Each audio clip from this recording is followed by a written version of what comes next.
తెలుగు రాష్ట్రాల్లో 450కి పైగా రోబోటిక్ సర్జరీలు సక్సెస్ఫుల్ గా చేసిన ఘనత మణిపాల్ హాస్పిటల్దే. సరోజా వద్దు వద్దని చెప్పానా? వద్దు. నా పేరేంటి తెలుసా? సహదేవుడు. నీకంటే 2 అక్షరాలు ఎక్కువ. ఎలా లప్ప లప్ప లప్ప లప్ప లప్ప రాయే ఈయన చంపియే బుల్లమ్మక్క, ఓ బుల్లమ్మక్క రాయే వీడి మీద యాసిడ్ పోసేయండి, రోడ్ వేస్తే ఎక్కుంచండి. మంచి చేప, అలాంటి చేప కాదు, పట్టుకుంటే జారిపోద్ది. రా దేక్ దేక్ సాలేకి గుస్సారే దేకో. అంబటి శ్రీని గారు నమస్కారం అండి. నమస్తే అండి. So first of all congratulations, అల్లుడు అదుర్స్లో డిఫరెంట్ రోల్ చేశారనమాట. అవునండి. ముఖ్యంగా ఆ సినిమా షూటింగ్ జరిగేటప్పుడు సోనూ సూద్ గారికి మీరు ఒక మంచి గిఫ్ట్ ఇచ్చారు. ఫస్ట్ ఆయన ఈ పాండమిక్ సిచ్యువేషన్లో హెల్ప్ చేసిన తర్వాత ఫస్ట్ రావటం అల్లుడు అదుర్స్ సెట్టే. అవును. ఆయన ఫస్ట్ వచ్చేటప్పుడు సెట్కి మీరు భారీగా స్వాగతం పలికారు. అందరూ కూడా పూలతో, శాల్వాలతో, కాకరొత్తులతో, చిచ్చుబుడ్లతో ఆయనకి మంచి సన్మానం చేశారు. అవును. మీరేదో గిఫ్ట్ ఇచ్చారు ఆ రోజు ఆయనకి. ఆ రోజు ఏంటి ఆ రోజు మెమరబుల్ మూమెంట్ ఒక్కసారి మా కోసం చెప్పండి. ముందుగా ఇప్పుడు సంక్రాంతి సందర్భంగా అల్లుడు అదుర్స్ రిలీజ్ అయింది. ఆ సినిమాని అంత బాగా ఆదరిస్తున్న ప్రేక్షక మహాదేవులందరికీ హృదయపూర్వక నమస్కారాలు. అంటే వాళ్ళకి ఏం కావాలనేది డైరెక్టర్ గారు అది ఇచ్చేసారండి ఆ సినిమాలో. ఫుల్ మసాలా, అంటే అన్నీ ఉండే సినిమా అన్నమాట అది. సంతోష్ శ్రీనివాస్ గారు కామెడీ బాగా వర్కౌట్ అయిందండి. దాంట్లోని నా సీన్ చూస్తే ఇంకొంచెం డిఫరెంట్గా, ఎప్పుడు కామెడీ చేసేవాడిని, ఇందులో కొంచెం ఎమోషనల్గా ఒక ఫాదర్ టైప్ క్యారెక్టర్ ఇచ్చారు. ఫాదర్ టైప్ అంటే ఒక ఫాదర్ని చేశారు ఇందులో నన్ను. ఒక పెళ్లి చేసుకుని చేసే అమ్మాయికి ఒక ఫాదర్గా, ఒక రెస్పాన్సిబిలిటీగా ప్రకాష్ రాజ్ గారితో మొత్తం ట్రావెల్ అయ్యే క్యారెక్టర్ అది. ఇన్ని సినిమాల్లోనే నా లైఫ్లో ప్రకాష్ రాజ్ గారితో చేయడం అనేది ఒక అనుభూతి. ఆయనతో ఇన్ని రోజులు వర్క్ చేయడం అనేది నాకు ఇష్టమైన ఆర్టిస్ట్ ఆయన. చాలా హ్యాపీ ఫీల్ అయ్యాను. ఇంకా అది ఒక ఎత్తు అయితే, అదే షూటింగ్లో అనుకోకుండా సోనూ సూద్ గారు వచ్చారు. మాకు తెలియదు ఆయన వస్తారని కూడా. అప్పటికే మా పాప ఒక 4 months బ్యాక్ హుద్దు మన లో ఆయన హెల్ప్ చేస్తున్న టైంలో ఆయన్ని చూసి చాలా ఇంప్రెస్ అయ్యాం. అయ్యో భలే చేస్తున్నారు ఈయన అందులోని మన సినిమా వాళ్ళు, అంటే మనమే చేస్తున్న ఫీలింగ్ వచ్చేస్తుండేది. ఆయన చేస్తుంటే మనవాడు చేస్తున్నాడు కదా అని ఒక భావన మళ్ళీ ఏర్పడిపోయేది అప్పట్లో మా పాప కూడా డాడీ వాళ్ళు ఆర్ట్ వేస్తారని చెప్పేసి తను గీసిందన్నమాట. అది ఆ రోజు అది రావడం అసలు మైండ్లో లేదు, కానీ చూద్దాం తెచ్చిస్తే బాగుంటుంది కానీ మనసుకు అనిపించింది. సరే అని చెప్పేసి మరుసటి రోజు అది ఫ్రేమ్ తయారు చేయించి పట్టుకొని వచ్చిన తర్వాత ప్రకాష్ రాజ్ సార్కి చెప్పాను, సార్ ఇలాగ ఇద్దాం అనుకుంటున్నాను సార్, పాప ఎప్పుడో వేసిన 2 months బ్యాక్, అన్ఎక్స్పెక్టెడ్, ఆయన కలుస్తాను నాకు కూడా తెలియదు ఇలా అని చెప్పంటే, అయ్యి ఎందుకు వచ్చారు కదా మన సెట్లోకి వస్తారు కదా ఇవాళ ఇచ్చేద్దాం బట్టి తీసుకొచ్చి చెప్పాను. అంటే ఆయన లొకేషన్ వచ్చినప్పుడు ప్రకాష్ రాజ్ సార్ కొంచెం దగ్గర ఉండి ఇప్పించారు. ఒక రియల్ హీరో అయిపోయిన తర్వాత ఫస్ట్ సెట్కి వచ్చారు సోనూ సూద్ గారు. అవును. ఎలా ఉందంటే ఆయనకి సౌత్ నార్త్ కాదు, టోటల్ ఇండియా వైజ్ ఒక మంచి ఫేమ్ వచ్చింది ఆయనకి. రియల్ హీరో అంటే సోనూ సూద్ గారు అని కలవర్ ఇచ్చేసాం అందరం కూడా. సో ఆయన సెట్కి వచ్చిన తర్వాత ఎలా ఉందండి ఫస్ట్ డే సందడి అంతా? ఫస్ట్ డే అయితే ప్రకాష్ రాజ్ సార్ అయితే ఆయన పర్సనల్గా ఆయనకి అరేంజ్మెంట్ చేశారండి. సాల్వా తీసుకొచ్చారు ఆయన. ప్రకాష్ రాజ్ గారి ప్లాన్ ఇది. ప్రకాష్ రాజ్ తీసుకొచ్చారు. ఆయన చెప్పిన తర్వాత మాకు ఎవరికి తెలియదు. ఆయన వచ్చే ముందు చెప్పారు, ఆయన వస్తున్నారు, మనం కొంచెం సెలబ్రేట్ చేయాలని చెప్పేసి. ఓకే సార్ అన్న. ఆయన వచ్చిన తర్వాత అందరూ క్లాప్స్ కొట్టి ఇచ్చేసి చాలా బాగా, అంటే చాలా ప్రౌడ్గా ఫీల్ అయ్యారండి అందరూ కూడా. అంటే మన కష్టాల్లో మన తరపున మన సినిమా వ్యక్తి ఇలా డైరెక్ట్గా ఎక్కడి నుంచో డబ్బులు ఇచ్చి సహాయం చేయడం వేరు, తనే డైరెక్ట్గా రోడ్డు మీదకి వచ్చి అందరికి డైరెక్ట్గా తనకు సహాయం చేయడం వేరు. అది చేసింది మనవాడే కదా అని చెప్పేసి ఒక ప్రౌడ్ ఫీల్ అందరికీ. ఆ వ్యక్తి ఇక్కడికి వచ్చాడని చెప్పి ఒక ప్రౌడ్ ఫీల్తో బాగా సెలబ్రేట్ చేసుకున్నారు ఆ వేళ ఆయనతో. At the same time shoot గ్యాప్లో కూడా చాలామంది అక్కడ షూట్ జరుగుతుందని తెలుసుకొని వచ్చి కొన్ని వేల మంది కూడా ఆయన్ని అప్రోచ్ అయ్యి మాకు ఈ హెల్ప్ కావాలని చెప్పేసి. గ్రేట్. ఆ విషయంలో అండి ప్రొడ్యూసర్ గారు కూడా చాలా మంచి వ్యక్తి అండి. అంటే ఆయన చేసే హెల్ప్కి ఆయన కోసం జనాలు వస్తుంటే ఆయన ఎంచక్క ఆయన టైం కేటాయించి వర్క్ చేసుకొని రమ్మని చెప్పి ఆ పబ్లిక్తో వెళ్ళి కలిసి మాట్లాడి మళ్ళీ వస్తుండేవారండి ఆయన. అంటే ఆయన కూడా చాలా, ప్రొడ్యూసర్ కూడా చాలా, అంటే ఆయన కూడా ఆయనకి ఫిదా అయిపోయారు. వర్క్ లొకేషన్స్లో ఉన్నా సరే, షూట్లో ఉన్నా షూట్ గ్యాప్ తీసుకోవడం, వెళ్ళి కలిసి మాట్లాడడం, ఓకే నేను ప్రాబ్లమ్ సాల్వ్ చేస్తాను చెప్పడం, రావడం, అబ్బాబ్బా ఏం జనాలండి ఆ షూటింగ్ ఎక్కడ ఆయన ఉన్న షూట్లో అంతా పబ్లిక్ ఫుల్ ఉండేవాళ్ళు. ఓకే. విభత్సంగా హెల్ప్ వచ్చేవాళ్ళు చేయమని. హెల్ప్ చేయమని. తెలిసిన వాళ్ళు కూడా సెట్లో ఉన్న తెలిసిన వాళ్ళు ఎవరికైనా ప్రాబ్లం ఉంటే రిఫరెన్స్ చేసి పిలిపిస్తే కూడా ఆయన ఇమ్మీడియట్గా నేను ఒకరోజు ఒక ఒక అబ్బాయికి కిడ్నీ ఫెయిల్యూర్ అయిందండి. వాళ్ళ మదర్ వచ్చింది. నేను దగ్గర ఉన్నాను ఆ రోజు. మదర్ వస్తే అంత బిజీ షెడ్యూల్లో కూడా షార్ట్ బ్రేక్లో వచ్చాయన. కిడ్నీ ఫెయిల్యూర్ అయితే కిడ్నీ మరి ఎవరిస్తారమ్మా అని అడిగారు. అంటే ఆ మదర్ చెప్పింది నాదే ఇస్తాను కిడ్నీ అని చెప్పింది, రీప్లేస్మెంట్ కిడ్నీ. ఓకే. అంటే ఆయన ఏం చేసి అన్నారు, డబ్బులు ఎంత అవుద్ది ఏంటి ఆలోచన ఏమీ లేదు. అయ్యో అమ్మ మీ ఏజ్ ఎంత అంటే 42 అని చెప్పినాడు. 42 ఏళ్ళు కిడ్నీ ఇచ్చేస్తే మీరేమైపోతారమ్మా అని చెప్పాను. అంటే ఆ మనిషి తాలే కష్టం అంటే ఆయన ఎంత బాగా రియాక్ట్ అవుతున్నారంటే అది చూసి నాకు రిటర్న్లో కళ్ళలో నీళ్ళు వచ్చాయి. ఆయన ఏం చేస్తున్నారు, ఇప్పుడు కూడా వచ్చేస్తున్నాయి. కిడ్నీ ట్రై చేద్దాం అమ్మా మీ కిడ్నీ ఇవ్వద్దు, తనకి ఏమైనా దొరుకుతాయని ట్రై చేసి మాట్లాడదాం అని చెప్పి తనకి భరోసా ఇచ్చారు అప్పుడు ఆయన. అబ్బా సూపర్ అనిపించింది. అలాగే ఆ సెట్లో ఉన్నంతసేపు నాకు చాలా హ్యాపీ ఫీల్ అయ్యానండి. అందరూ కూడా హెల్పింగ్ నేచర్ ఉన్న మూమెంట్తో నేను ఎంజాయ్ చేశాను. గొప్ప విషయం ఏంటంటే ప్రకాష్ రాజ్ సారు ఆయన ఒక టైప్ ఆఫ్ హెల్పింగ్ నేచర్ అండి. నాకు తెలియదు. ప్రకాష్ రాజ్ సార్ కోసం ఒక అమ్మాయి వచ్చిందండి. ఒక అమ్మాయి వాళ్ళ ఫ్యామిలీ మదర్ ఫాదర్ కలిసి వచ్చారు. సార్ కోసం వచ్చారు, ఫోటో తీసుకున్నారు, నా దగ్గరికి వచ్చారు. సార్తో మాట్లాడి వెళ్ళిపోతున్నారు. నా దగ్గరికి వచ్చి ఫోటో కోసం అడిగారు. నేను ఫోటో ఇచ్చాను వాళ్ళకి. నాతో ఫోటో తీసుకున్న తర్వాత మీరు ఎవరమ్మా అని అడిగాను నేను. ఎవరమ్మా అడిగితే ఆమె చెప్పింది ఏం చెప్పింది తెలుసా, నేను ఫారెన్ స్టడీస్ కోసం వెళ్తున్నానండి. ట్విట్టర్లో సార్కి నాకు ప్రాబ్లం ఉంది ఫైనాన్షియల్గా 20 lakhs ఉంటే కానీ నేను వెళ్ళానండి అని చెప్పి ప్రకాష్ రాజ్ సార్ చెప్తే ఆయన నాకు ఫారెన్ అరేంజ్మెంట్ చేశారు. ప్రయాణం అవుతున్నానండి 20 lakhs ఇచ్చేసి. 20 lakhs ఇచ్చి. నేను షాక్. అబ్బా ఎలాంటి ప్లేస్లో ఉన్నానో అనిపించింది నాకు. అంటే ఈయన ప్రాణం కోసం సహాయం చేసే వ్యక్తి ఒకదు. అంటే ప్రాణాపాయం ఉంటే ఇమీడియట్గా ఇదవుతున్నారు, కష్టాన్ని ఇదవుతున్నారు. ఆయన ఏంటి ఒక యాంబిషన్ కోసం తపన పడే వాళ్ళకి ఆయన హెల్ప్ చేస్తున్నారు. ఓ సూపర్ అనిపించిందండి నాకు ఆ రోజు. ఓకే. గ్రేట్, భలే ఎక్కడ పబ్లిసిటీ కూడా లేదు, మళ్ళీ భలే కాంబినేషన్లో ఉన్నాను అనిపించింది అక్కడ. అంటే పబ్లిసిటీ అంటే ఇప్పుడు పబ్లిక్గా వచ్చేస్తే ఆటోమేటిక్ పబ్లిసిటీ వచ్చేస్తుంది. ఇది ఒక ఇండివిజువల్ కదా. ఇప్పుడు నాకు నీడెడ్, నేను మీకు ట్వీట్ చేశాను సార్ నాకు ప్రాబ్లం చెప్పి, సరే వచ్చారు హెల్ప్ చేసి తీసుకున్నారు. అది మంచిది కదా. ఇప్పుడు వేరే వాళ్ళు ట్వీట్ చేసి ఆయన కనుక్కొని నిజమా కదా అని అంత సమయం కూడా లేకుండా పిలిచి వాళ్ళకి 20 lakhs ఫారెన్కి అరేంజ్ చేయడం అనిపించిందండి నిజంగా. అంటే నాకు యాజ్ ఎ యాక్టర్గా నేను ఇండస్ట్రీలో రాకముందు నువ్వు ఏదైనా మా సత్యానంద గారి ఇన్స్టిట్యూట్లో ఉన్నప్పుడు నువ్వు ఏదైనా అవ్వాలంటే ఒకరిని మైండ్లో పెట్టుకోవాలి, ఆయనలాగా అవ్వాలని అనుకోవాలని చెప్పేవారు. అప్పట్లో కట్నం సినిమా రిలీజ్ అయింది. నాకు ప్రకాష్ రాజ్ గారు అంటే ఇష్టం. ఆయన చూసుకొని అబ్బా అంతలో 50% అయినా మనం చేయగలిగినా చాలు, ఆయన దీంట్లో మనం రీచ్ అవ్వగలిగితే భలే ఉంటుంది కదా అని చెప్పేసి ఆయన ఇన్స్పిరేషన్గా తీసుకొని మైండ్లో ఆయన్నే ఫీడ్ చేసుకునేవాడిని.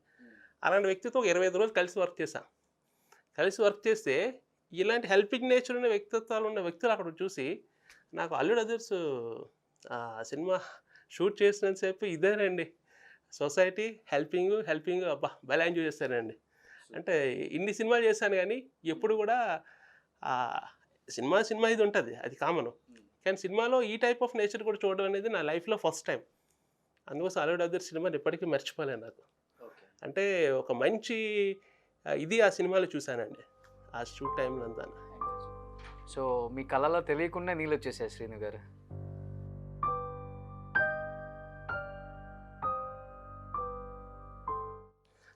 అంటే హెల్పింగ్ ఇది ఉంటే నాకు చాలా ఇష్టం అండి. అడిగారా సోను సూద్ గారు ఫస్ట్ సెట్కి వచ్చిన తర్వాత ఇంత సన్మానం అది చేసాం, బట్ మనకి ఎక్కడో ఒకటి ఉంటుంది అడగాలని చెప్పి, ఇండియా మొత్తం హెల్ప్ చేస్తున్నారు ఇంతమందికి, ఇంత సపోర్ట్ ఎవరు ఇస్తున్నారు, లేకపోతే ఉన్నదంతా ఖర్చు పెట్టిస్తున్నారా అని ప్రకాష్ రాజ్ ఏమన్నా అడిగారు? ప్రకాష్ రాజ్ అడగలేదు, మరి నాకు తెలియదు, నేను చూస్తున్నప్పుడు అయితే అడగలేదు. అంటే ఎవరు సహాయం చేయాలని అందరికీ ఉంటుందండి, చేయకపోవడం ఉండదు, చేయకూడదని ఎవరికీ ఉండదు. చెప్పారు పోనీ ఎన్ని కోట్లు ఖర్చు పెట్టారు ఆయన? చెప్పలేదండి, అది నేను అడగలేదు, ఎవరు అడగలేదు. అది ఆయన పర్సనల్ కదా, ఎందుకు అంత డెప్త్గా వెళ్ళడం కరెక్ట్ కాదని చెప్పేసి అడగలే. అయితే ఆయన ఎవరెవరికి సాయం చేస్తారనే విషయాలు మాత్రం తెలుసు అక్కడ కొంచెం. ఓకే, బాగుంది అనిపించింది, బాగా చేస్తున్నారు, హ్యాపీ అనిపించింది. సూపర్. ఇదంతా ఒక ఎత్తు. ప్రకాష్ రాజ్ గారు హెల్ప్ చేసి మైండ్ బ్లాక్ అయిపోయింది ఒకసారి నాకు. చెప్పారు ఆయన తర్వాత? చెప్పలేదు సార్తో, చెప్పలే. ఈరోజే చెప్తున్నా ఆ విషయం. తర్వాత మా ఇంట్లోకి చెప్పా. ఎలా ఉంటారు అసలు ప్రకాష్ రాజ్ గారు సెట్లో? చాలా బాగుంటారండి. ఆయన చాలా బాగుంటారు. ఆహ్, ఆయనలో ఒక గుణం నాకు బాగా నచ్చింది. మీకేమైనా సంతోషం అనిపించింది అనుకోండి, మీరు హ్యాపీగా ఉన్నారనుకోండి, మిమ్మల్ని చూసి ఆయన ఇంకా హ్యాపీ ఫీల్ అయిపోతుంటారు. అంటే మీ హ్యాపీని చూసి ఆయన కూడా ఇంకా ఎక్కువ హ్యాపీ, డబుల్ హ్యాపీ అవుతుంటారు. అది బాగా నచ్చింది ఆయనకి. నేను ఆ రోజు మా పాపది ఇచ్చినప్పుడు నేను హ్యాపీ ఫీల్ అవుతుంటే ఆయన కూడా తీయటం సార్. అంటే ఎంత ఆయన కళ్ళల్లో ఆనందం చూశాను. భలే అనిపించింది. గుడ్ టీమ్ అండి అల్లు బ్రదర్స్. ఆ డైరెక్టర్ గారు, ఆ కోడైరెక్టర్ పుల్లారావు గారు, మొత్తం టీం అందరూ అండి, మధు గారు, మొత్తం అందరూ కూడా చాలా మంచివాళ్ళు. చాలా వాల్యూస్కి ఇచ్చే వ్యక్తిత్వం ఉన్న వ్యక్తులు. ఎందుకోసం అంటే సంతోష్ శ్రీనివాస్ గారు ఎందుకోసం చెప్తుందంటే, ఆయన కూడా నేను కందిరేగ సినిమా నుంచి చేశాను ఆయనతో. మరి చెప్పొచ్చు చెప్పకూడదు. అప్పుడు మన జేపీ గారు ఫాదర్ క్యారెక్టర్, అందులో హీరోయిన్ ఫాదర్ క్యారెక్టర్ చేశారు కందిరేగలో. ఆయన కూతురు తాలూకా సీన్స్ జరుగుతున్నప్పుడు సంతోష్ శ్రీనివాస్ గారు అయితే మానిటర్లో చూస్తూ కొద్ది ఎమోషనల్ సీన్స్ అలా చూస్తూ ఆయన కళ్ళలో నీళ్ళు అలా వచ్చేస్తుండేవి. అంటే అంత మంచి మనసుతో ఉన్న డైరెక్టరు సంతోష్ శ్రీనివాస్ అని. చాలా ఇన్నోసెంట్ ఆయన కూడా.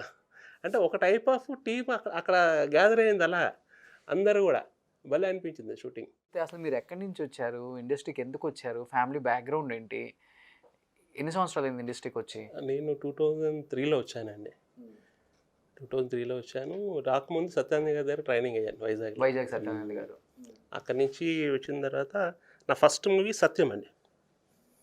సత్యంలో మ్యూజిక్ డైరెక్టర్ చక్రి అసిస్టెంట్గా చేశాను. సూర్యకిరణ్ డైరెక్టర్ ఫస్ట్ మూవీ అది. తర్వాత రాంబాబు గారి పెళ్ళం అండి, రాజేందర్ గారు, అల్లరి నరేష్, అదొక మూవీ. ఫస్ట్ క్యారెక్టర్ వచ్చింది Satyam cinema. First release hit movie అది. ఫస్ట్ స్క్రీన్ బిఫోర్ కెమెరా ముందు ఫేస్ చేసిన ఫస్ట్ మూవీ రాంబాబు గారి పెళ్ళం. డైరెక్టర్ రాజేంద్ర అండి ఆయన. ఎప్పుడు మర్చిపోలేదు. ఆయన ఇప్పుడు సీరియల్ తీస్తున్నారు, ఇది మన కార్తీక దీపం సీరియల్ డైరెక్టర్. 18 years అయిపోయింది ఇండస్ట్రీకి వచ్చి. 18 yearsలో 400 సినిమాలు పైన చేశాను సక్సెస్ఫుల్గా. ఒక మంచి కమెడియన్గా. తర్వాత నాకు సక్సెస్ ఇచ్చిన మూవీ 2007 ఉల్లాసం ఉత్సాహంగా. ఒకసారి ఆ డైలాగ్ చెప్పండి. సరోజా వద్దమ్మా, వద్దు, వద్దని చెప్పానా, వద్దు. ఇంత ఫేమస్ అయితే అనుకున్నారు ఈ డైలాగ్ అసలు నేను అప్పుడు ఏమనుకోలేదు సార్. అప్పుడైతే నేను అప్పుడు అనుకున్నా ఏంటంటే డైరెక్టర్ గారు అంబటి ఇలా, అప్పటికి నేను హ్యాపీ సినిమా చేశాను. హ్యాపీ ఎంఎస్ నారాయణ గారితో మన అల్లు అర్జున్ కాంబినేషన్ ఒక సీన్ ఉంటుంది ట్రైన్లో స్టార్టింగ్. అప్పుడు కలిశాను సార్, అప్పుడు పరిచయం మాట. తర్వాత దాంట్లో ఒక మంచి సినిమా పెడదామని చెప్పి అన్నారు. కోడేటి రామారావు సార్ అప్పుడు. సరే ఇచ్చారు. అందులో ఏంటి ఉల్లిపాయలు కట్ చేస్తూ వద్దని చెప్పడం అది ఓకే. కానీ డైరెక్టర్ గారు వచ్చి అంటే ఒకసారి చెప్పు, ఎలా చెప్తావు అని అడిగాను. నేను చెప్పాను, ఇంకొంచెం సెటిల్గా చెప్పాను. బాగుందన్నారు, ఇది ఫిక్స్, ఇది ఓకే, ఇది చేసేద్దాం అన్నారు. అదే మోడ్యులేషన్లో మొత్తం చేసేద్దాం అన్నారు. అంతే. అది చిన్నది వద్దు వద్దానని, అది అంత క్లిక్ అవుద్దని నాకు కూడా అనిపించలేదండి. అప్పుడు ఏంటంటే ఏదో డైరెక్ట్గా చెప్పారు, చేస్తాం అంత అనుకున్నా. కానీ అంత ఇది వస్తుందని నేను ఎక్స్పెక్ట్ చేయలేదు అసలు. తర్వాత నేను సినిమా రిలీజ్ రోజు 2008 జూలై 25th రిలీజ్ అయింది. ఆ రోజు నేను వేరే షూట్ కోసం అక్కడ పూరి సార్ని కలవడం కోసం చెప్పేసి నేను ఇంతే సినిమా షూటింగ్ జరుగుతుంది సారథిలో. అక్కడ వెళ్ళాను. అక్కడ ఆ రోజు మధ్యాహ్నం కలవడం కోసం వెళ్ళిన అక్కడ హరీష్ అన్న వచ్చారండి, మన డైరెక్టర్ హరిశంకర్ వచ్చి అంబటి సరోజ సీన్ అదిరిపోయింది, సూపరు అని అన్నా. అదేంటన్నా అది చిన్నదే కదా, అంత ఇది ఉందా అని అన్నాను. నేను చెప్తున్నా కదా, నువ్వు చూడు, మార్నింగ్ సినిమా సత్యం థియేటర్ చూసి వస్తున్నాను ఇక్కడికి, సినిమా చూడు సూపర్, నీకు లైఫ్ టర్న్ అవుతుంది ఇక్కడి నుంచి అని చెప్పాను. ఓకే, అవునా, ఓకే, థ్యాంక్స్ అన్న అన్నాను. ఆయన చెప్పినప్పటి నుంచి ఆ రోజు నుంచి నా లైఫ్ అంటే స్ట్రగ్లింగ్ లైఫ్లో నుంచి పర్లేదు ఒక ఐడెంటిటీ లైఫ్లోకి సేఫ్ జోన్లోకి వచ్చేసాను అప్పటి నుంచి. నేను ఇంతకు వెళ్ళినప్పుడు రవితేజ గారు, పూరి జగన్నాథ్ గారు ఫీలింగ్ ఏంటి? ఆయన మురళి సెటరేకి వెళ్ళారు, రవితేజ సరోజ వద్దమ్మా అన్నారా? అప్పుడు వాళ్ళు చూడలేదు. ఆ రోజు రిలీజ్ సినిమా అన్నమాట, కలవడం వచ్చిన తర్వాత రవితేజ గారికి హార్ట్ అటాక్లో ఒక సీన్ ఉంటుంది. సాలేకి గుస్సారే అంటారు. Okay. Hindi type of character, Goa type character. Villain దగ్గర అసిస్టెంట్, హిందీ విలన్ దగ్గర అసిస్టెంట్గా ఉంటాను నేను. అది ఆయనకి చాలా ఇష్టం రవితేజానికి. అప్పుడు నాకు లొకేషన్లో అంబటే డైలాగ్ చెప్పు నాకు అని చెప్పి వేరే సినిమా లొకేషన్లో కలిస్తే అది చెప్పించుకున్నారు.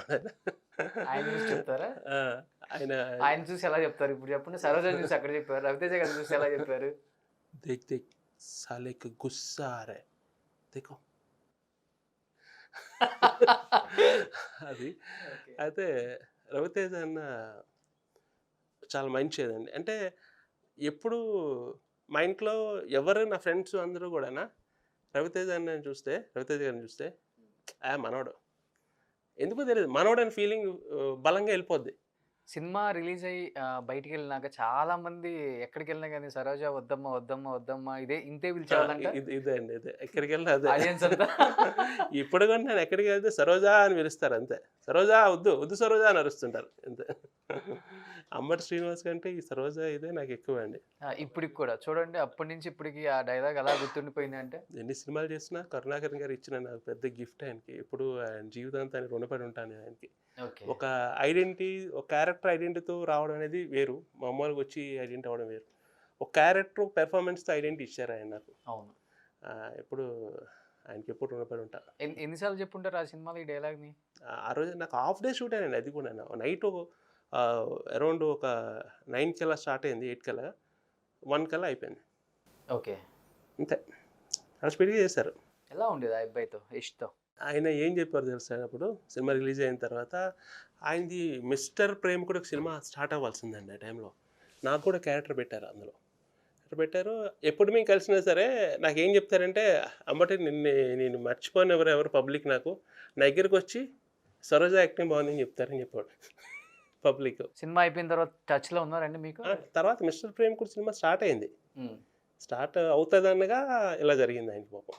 కంప్లీట్ ఆ అబ్బాయి చిన్న ఏజ్లో చనిపోయారు పాపం. అవునండి, చెప్పాలంటే యాక్సిడెంటే కదా అది? Accident, car accident. అదే ఆ సినిమా కోసం కాస్ట్యూమ్స్ కోసం వెళ్ళారట. ఆ టైంలో అనుకోకుండా అలా జరిగిపోయింది ఆయనకి. వెళ్ళొచ్చారా మీరు అప్పుడు? ఆ టైం వెళ్ళలేదు సార్. కానీ ఇంకేముంది సార్, ఎక్కడికి వెళ్ళినా సరే సరోజ అని ఒక నిమిషం ఆగితే టక్మన్ క్వశ్చన్ అదే వేస్తారు అవతల వాళ్ళు. ఆయన ఎప్పుడు గుర్తుండేనే ఉంటాడు, మర్చిపోవడం అనేది ఉండదు. ఆ హీరో పాపమండి అంటారు, అవును నేను చెప్తాను. ఆ సినిమాతోనే కదా అంత ఫేమ్ అయింది. అవును, చిన్న ఏజ్ ఆ అబ్బాయిది కూడా. తక్కువ అండి, చిన్నోడే. టైం సినిమా కాస్ట్యూమ్స్కి వెళ్ళి వస్తే అలా జరగటం టైం. అవును. సో అంబటి గారు ఓవరాల్గా ఇన్ని సినిమాలు చేశారు కదా, పవన్ కళ్యాణ్ గారితో వర్క్ చేశారు, మహేష్ బాబు గారితో వర్క్ చేశారు, ప్రభాస్ గారితో వర్క్ చేశారు, జూనియర్ ఎన్టీఆర్ గారితో వర్క్ చేశారు. జూనియర్ ఎన్టీఆర్ సినిమా నేను మర్చిపోలేదు, ఆ షూట్లో నాకు దెబ్బ కూడా తేలేదు. ఏ సినిమా అది? బృందావనంకి. ఓకే. అది అల్లుళ్ళు వస్తున్నారని చెప్పేసి కోటా శ్రీనివాసరావు గారికి పర్యటనకు వచ్చి చెప్పాలన్నమాట. ఆ రోజు ఈవినింగ్ మొత్తం అంతా టైం అయిపోతుంది, లాస్ట్ షాట్ మాట అది వాటర్ కొట్టారు లైటింగ్ కోసం అని చెప్పేసి, ఫ్లోర్ మీద వాటర్ వేస్తారు కదా, వేసిన తర్వాత నేను పడిపోతానని నాకు తెలుసు ఆ రోజు. అయినా తొందర టైం అయిపోతుంది, లాస్ట్ షాటు. సర్లే ఇంకా అక్కడ నాకు అది ఇంకా వాటర్ ఎక్కువైపోయింది, క్లీన్ చేసే అంత టైం నాకు అక్కడ లేదు. అంటే వాళ్ళు కదా తొందరగా ఉన్నారు, నేను కూడా సర్లే చేసేద్దాం అని చెప్పేసి పడతానని తెలుసుండే పరిగెట్టి వచ్చాను. 2 కాళ్ళు అలా వెళ్ళిపోయి దెబ్బని పడ్డాను. ఒక 6 నెలలు నాకు పనిష్మెంట్ అది. 6 నెలలు 6 నెలలు, ఒక 6 నెలలు, ఒక సంవత్సరం వరకు. తర్వాత 1 మంత్ తర్వాత తిరిగేసిన తర్వాత ఏంటంటే ఒక ట్యూబ్ ఒకటి ఇచ్చారు, అది వేసుకొని కొంచెం రెస్ట్ తీసుకోండి, అది ఆ మీద రెస్ట్ తీసుకోలేదు. తర్వాత తప్పనిసరి ఒక 3 వీక్స్ రెస్ట్ ఇస్తే అప్పుడు పోయింది అది. ఓకే. ఏంటి అంత అంటే వెయిట్ కదా, ఒక్కసారిగా పడిపోవడంతో ఆ బ్యాక్ ఆ బోన్ దగ్గర ఏదో కొంచెం ఏదో అయిందని చెప్పి. ఏంటి ఆర్టిస్టుల ఫీలింగ్ ఏంటి అసలు పడగానే? ఎందుకంటే మొత్తం ప్యాడింగ్ ఉంది, చాలా పెద్ద ప్యాడింగ్ అది, ఫ్యామిలీ కదా. అవును, అందరూ అక్కడ ఏం చెప్పలేదు, పడిపోయింది, వేసిపోయి అయిపోయింది. కానీ ఎన్టీఆర్ గారు సూపర్. ఆయన మరుసటి రోజు వెళ్ళి కలిసేటప్పుడు వెళ్తే, ఏంటి మీకు దెబ్బ తగిలిందట, ఎలా ఉంది? పర్లేదు సార్, బాగుంది. నాకు ఎన్టీఆర్ గారు అంటే నాకు బాగా అభిమానం.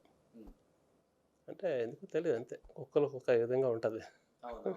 బాగా గుర్తుండిపోయే మెమరబుల్ మూమెంట్ అంటే ఎన్టీఆర్ గురించి చెప్పారు కాబట్టి ఆ సినిమాలో అంతమంది ప్యాడింగ్ ఆర్టిస్టులు ఉంటే ఏదో ఒకటి ఉంటుంది గమ్మత్తుగా.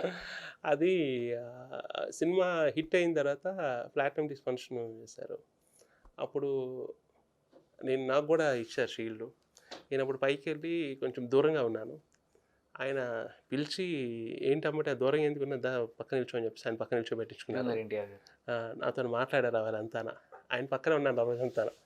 అంటే నేను గబుక్కని ఎవరు పరిచయం ఉన్నా ఫాస్ట్గా మూవ్ అవునండి. నాకు మొదటి నుంచి ఇది కొంచెం ఆగుతాను. వాళ్ళు పిలిస్తే వెళ్తాను తప్పించి డిస్టర్బ్ చేయడం అనేది చేయను ఎవరికి కూడా. ఆ రోజు చాలా బాగా అనిపించింది. అప్పటికి నాకు ఆయన అంటే బాగా ఇష్టం. అంటే మన ఇష్టమైన వ్యక్తి దగ్గరికి అనుకోకుండా మనం మనసులో గట్టిగా ఉంటే ఆటోమేటిక్గా వెళ్తామంటారు చూసారా, అంతే. ఎప్పుడన్నా సెట్‌లో ఏదన్నా హెల్ప్ చేయడం జరిగిందా? అంటే ఏదన్నా చూడలేదు. నాకు తెలిసి సార్ ఇప్పుడు ఇండస్ట్రీలో నాకు మిగతా యాటిట్యూడ్ నాకు తెలియదు కానీ ఆర్టిస్టులు మాత్రం చెప్తున్నాను సార్, 99.9% సార్ అందరూ కూడా పక్కోడికి ఆకలి పెట్టి భోంచేసేద్దామని మనసైతే ఉండదు సార్. ఎందుకొస్తే వాళ్ళు కెమెరా ముందు యాక్ట్ చేస్తారు కానీ చెప్పి రియల్ లైఫ్కి వచ్చేటప్పటికి యాక్టింగ్ చేయలేరు సార్ ఆర్టిస్ట్ అనేవాడు. జనరల్గా అనుకుంటారు అందరూ ఆర్టిస్ట్ కదా బయట కూడా యాక్ట్ చేస్తారు అనుకుంటారు. అవును. కానీ నాకు తెలుసు సార్, నాకున్న మనస్తత్వానికి నేను చూసిన మనస్తత్వాలు చెప్తున్నాను. రియల్ లైఫ్కి వచ్చినప్పుడు యాక్టింగ్ చేయలేరండి. అంటే వాళ్ళు హార్ట్ఫుల్గా చేస్తారు. చూసేవాడు వాళ్ళు ఎలా అనుకుంటారో మనకి తెలియదు, కానీ చేసేది మాత్రం హార్ట్ఫుల్గా చేస్తారండి ఎవరైనా సరే. ఇప్పుడు చిరంజీవి గారు ఆయన ఎంత హెల్ప్ చేస్తారు. కోవిడ్ టైంలో ఇది పెట్టి అందరికీ మొత్తం మన 24 క్రాఫ్ట్స్ వాళ్ళకి కూడా ఫుడ్ విషయంలో అందరికీ హెల్ప్ చేశారు. అంటే ఇప్పుడు మనం పూర్తిగా అంత స్థాయి చేయకపోవచ్చు, మన దీంట్లో ఉన్న వాళ్ళు కొందరు చేస్తుంటే మనం ఆనందించాలి కదా. ఇప్పుడు నేను చేయలేను కదా. ఇప్పుడు ఆయన నుండి అంత దీనిగా చేస్తున్నారు, కొన్ని సినిమాలు అందరినీ ఆదుకుంటున్నారు. అది ప్రౌడే కదా మనకు కూడా. బాలయ్య బాబు గారికి చాలా కోపం, కొంచెం షార్ట్ టెంపర్, కొట్టేస్తారు కొంతమంది దగ్గరలో ఉన్న వాళ్ళని సరిగా వినకపోతే ఇవన్నీ అంటుంటారు. అసలు బాలయ్య బాబు గారి గురించి ఎందుకు అంత నెగిటివ్ ప్రచారం జరిగింది బయట? మహారథి సినిమా చేసినప్పుడు జేపీ గారితో పక్కనుండే క్యారెక్టర్ ఉన్నది. అప్పుడంతా వచ్చిన కొత్త నేను, అందరూ బాడీ బిల్డర్స్ అందరూ ఉన్నారు. ఆయన పక్కన నేను ఉండాలన్నమాట. ఒక ప్లేస్లో దిగి అప్పుడు సుమోలో దిగి అలాగ పైకెక్కి బాలకృష్ణ గారి దగ్గరికి వెళ్ళాలి జేపీ గారు, ఆయనతో పాటు మీ అందరూ వెళ్ళాలి. పైకి వెళ్ళేటప్పటికి నేను ఆయన పక్కన ఉండేవాడిని కదా, నన్ను తోసేస్తుండేవారు. మిగతా కొంచెం హెవీగా ఉన్న వాళ్ళు అందరూ ఆఫ్ పే చేస్తారు. నేను కొద్ది దూరంగా అయిపోయాను. డైరెక్టర్ గారు వచ్చి మీరు పక్కన ఉండండి, వచ్చిన కరెక్ట్ పక్కన ప్లాన్ చేసుకొని చెప్పాను. రెండు సార్లు కూడా అదే దూరంగా వెళ్ళవలసి వస్తుంది. ఇది తోసేస్తున్నారు నాకు అవట్లే. అప్పుడు బాలకృష్ణ గారు బైక్ పిలిచి అలాగ లెఫ్ట్ హ్యాండెడ్ అలా వచ్చి వాళ్ళతోనే రావాలని ఏముంది, నువ్వు ఆయన ఫ్రంట్ సీట్లో దిగుతున్నారు, నువ్వు బ్యాక్ సీట్ నుంచి దిగుతున్నావు కదా, దిగిన వెంటనే ఈ సైడ్ నుంచి వెళ్ళిపోయి ఫ్రంట్ వాళ్ళు ఎక్కడ అవుతారో అక్కడ వచ్చి జాయిన్ అయిపో, వెనక ఎందుకు వస్తున్నావు అని చెప్పి అడిగారు. సరే సార్ అన్నారు. అప్పుడు దిగి నేను సైడ్ నుంచి వెళ్ళిపోయి కరెక్ట్గా ఎక్కడ ఆగాలో ఆ పాయింట్లో ఆయన ముందు నిలబడాను. టేక్ ఓకే అన్నారు. ఓకే. అప్పుడు ఆయన పిలిచి అడిగారు ఎక్కడ ఎవరు ఏంటి బాలకృష్ణ గారు. అడిగిన తర్వాత ఆ మధ్య అప్పుడు హుద్దు వైజాగ్ హుదూద్ కాక ముందు ఒకటి వచ్చింది సార్. ఆ టైంలో మన సినిమాలు అందరు కలిసి ఒక ప్రోగ్రామ్ చేశారండి. అప్పుడు ఏవిఎస్ గారు ఉండేవారు. అప్పుడు నేను కూడా అందులో ఏదో చేద్దామనే ఉద్దేశంతో నేను మా స్టేషన్ ఆఫీస్కి వెళ్ళి అడుగుతుండేవాడిని, సార్ నేను కూడా చేస్తాను సార్ ఏదైనా అని చెప్పేసి. అంటే ఇందులో లేవంబటి అంత పాత వాళ్ళు ఉన్నారు, నువ్వు కొత్త, పాత వాళ్ళు చేయడానికి ఇందులో టైం సరిపోవట్లేదు, ఉన్న 1 అవర్ పీరియడ్ కామెడీ కోసం 40 minutes 1 అవర్ కేటాయించారు, అది అవ్వదు అని చెప్పాను. సర్లేండి సార్ మళ్ళీ ఇంకొకసారి వెళ్ళాను. అనుగంటే అవేళ బాలకృష్ణ గారు వచ్చారు, నేను వెళ్ళాను. ఆయన అప్పుడు అవ్వదని చెప్పారు. బాలకృష్ణ గారు ఎంటర్ అయ్యారు, నమస్కారం పెట్టారు. అంబటి చేస్తున్నాగా నువ్వు కూడా అన్నారు. ఆయన వెంటనే ఏవిఎస్ గారు చేస్తున్నాడు అంబటి కూడా చేస్తున్నాడు మన దాంట్లో పేరంటే ఇప్పటికి మర్చిపోలేను.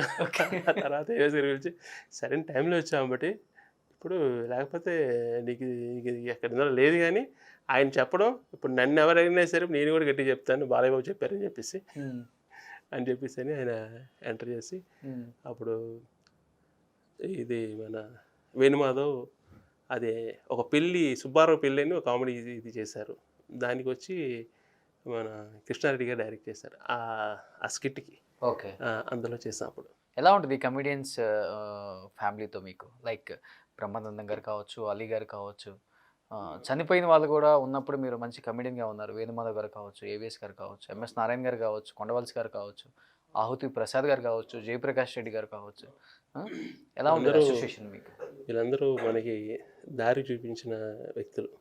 అంటే ఎలా ఉండాలి ఇండస్ట్రీలో, ఎలా బతకాలి అని చెప్పే వ్యక్తిత్వం ఉన్న వ్యక్తులు వీరంతా. ఎంఎస్ గారు ఏంటంటే ఆహ్, వాళ్ళు ఉన్న ఫ్లాట్‌లోనే మేము అపార్ట్మెంట్‌లోనే పై ఫ్లాట్‌లో ఉండేవాడిని ఎంఎస్ గారితో బాగా పరిచయం నాకు. చాలా సినిమాలు కూడా చేసాం ఆయనతో కలిసి. ఓకే. చాలా సినిమాలు చేసాం. ఆయన ఎక్స్‌పీరియన్స్ కూడా షేర్ చేస్తుండేవారు. ఉండేవాడిని. తర్వాత బ్రహ్మానందం సార్ కూడా బాగా బ్రహ్మానందం సార్ అంటే నాకు చాలా ఇష్టం. ఇండస్ట్రీ రాకముందు కూడా ఆయన సినిమాలు చూస్తూ బాగా ఎంజాయ్ చేసాం. చాలా ఇష్టం నాకు కూడా. కానీ ఆయనతో చాలా సినిమాలు చేశాను నేను. ఇప్పుడు కూడా ఆయనకి సార్ నేను మీ సినిమాలు చూసాను. మీరంటే నాకు చాలా ఇష్టం అని మాకు ఇప్పటికి కూడా నేను చెప్పలే. ఓకే. అంటే ఎందుకో తెలిసిన బాగా ఇష్టమైన వ్యక్తుల దగ్గర వెళ్ళి మీరంటే నాకు ఇష్టమని చెప్పడం ఎందుకో మనసు ఒప్పుకోదు. ఎందుకు అలా చెప్పాలనిపిస్తుంది. నీ మనసు నీకు ఇష్టం ఎందుకు వాళ్ళ దగ్గరికి వెళ్ళాలి ఎందుకు చెప్పడం అవసరం అనిపిస్తుంది. చెప్పను అలా. నాకు బాగా ఇష్టం బ్రహ్మానందం గారు. తర్వాత ఆలియన్ అంటే చాలా మంచోడు ఆలియన్. అంటే ఒక ఆర్టిస్ట్‌కి కోఆర్డినేటింగ్ బాగుంటుంది. ఆయనకి కష్టం అంతా తెలుసు. అవకాశం అనేది ఎంత కష్టం వస్తుందని తెలుసు. అవకాశాన్ని మిస్ అవ్వకూడదు. నేనే కాదు మిగతా ఆర్టిస్టులు కూడా మిస్ అవ్వకూడదని భావన ఆలియన్‌లో ఉంటుంది ఇప్పుడు. దానికి ఉదాహరణ ఏంటంటే హార్ట్ అటాక్ సినిమాకి అప్పుడు వేరే వాళ్ళు ఎవరినో అనుకున్నారండి. ముంబై అతను ఎవరినో అనుకున్నారు. అనుకుంటే ఆయన టైంకి రాకపోతే ఆయన కోసం రికమెండ్ చేసి ఇంకో 2 రోజుల్లో వేరే షూట్ ఉంది. అవతల 2 డేస్ తర్వాత వస్తారని చెప్పారట. షెడ్యూల్ అంతా మొత్తం అంతా రెడీ చేసుకున్నారు. అప్పటికప్పుడు పూరి సార్ వచ్చి ఇంకెవరున్నారు మనకి కొంచెం నెగిటివ్ షేడ్ ఉండాలంటే వెంటనే శివ గారి కో డైరెక్టర్ ఉండేవారు. ఆయన వచ్చి మన అంబటిని చెప్దాం సార్ అంటే అంబటిని పిలిచాను వెంటనే అని చెప్పి అన్నారు. అంటే వెంటనే ఆలియన్ అక్కడి వెంటనే నాకు ఫోన్ చేశాను ఫస్ట్. అంబటి నీకు కాల్ వస్తుంది ఎక్కడున్నా అడిగాను నాకు.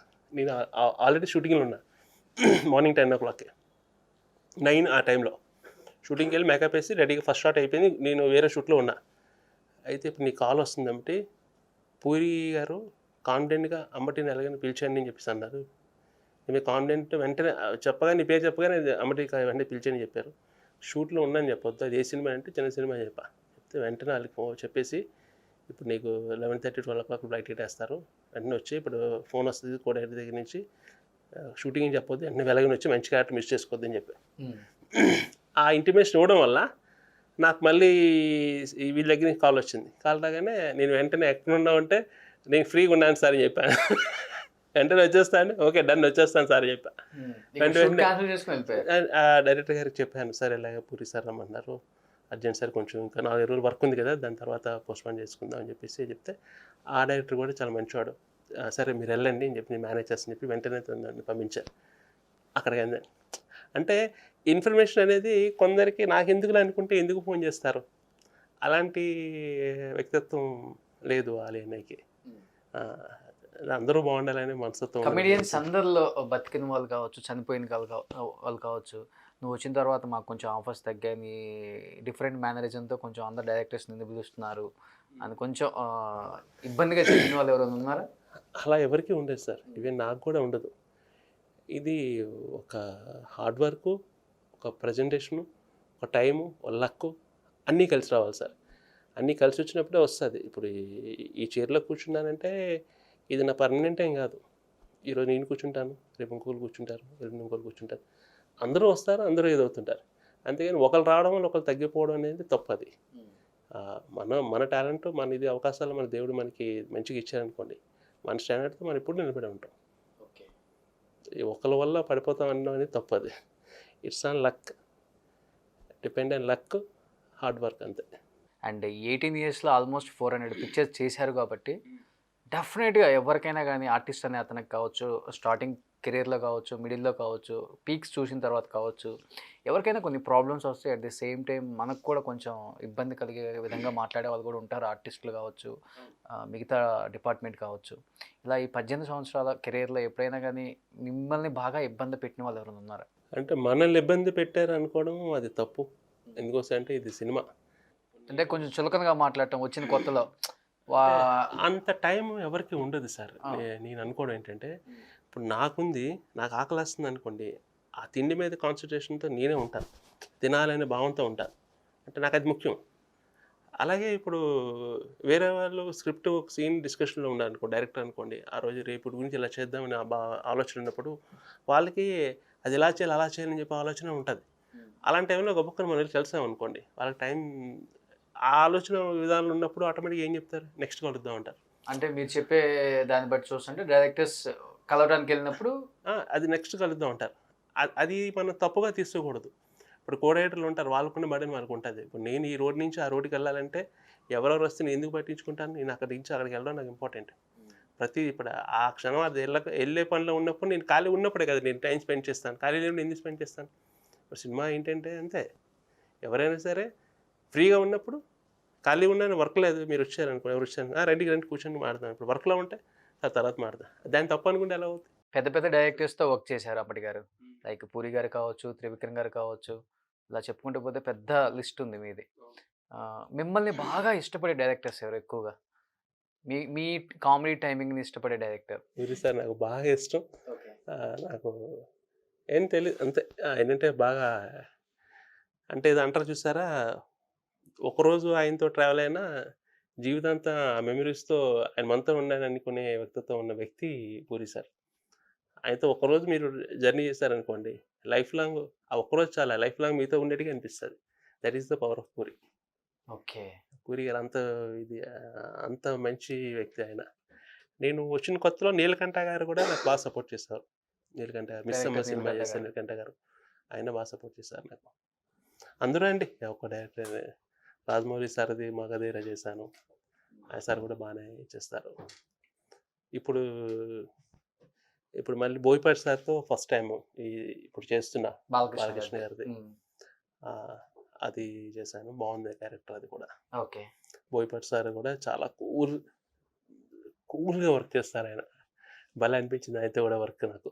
'రాజమౌళి' గారితో కూడా వర్క్ చేశారు కదా! రాజమౌళి. ఎలా ఉంటది 'రాజమౌళి' గారి అండ్ 'రామ్ చరణ్‌తో'? రాజమౌళి గారు సూపర్. రాజమౌళి గారు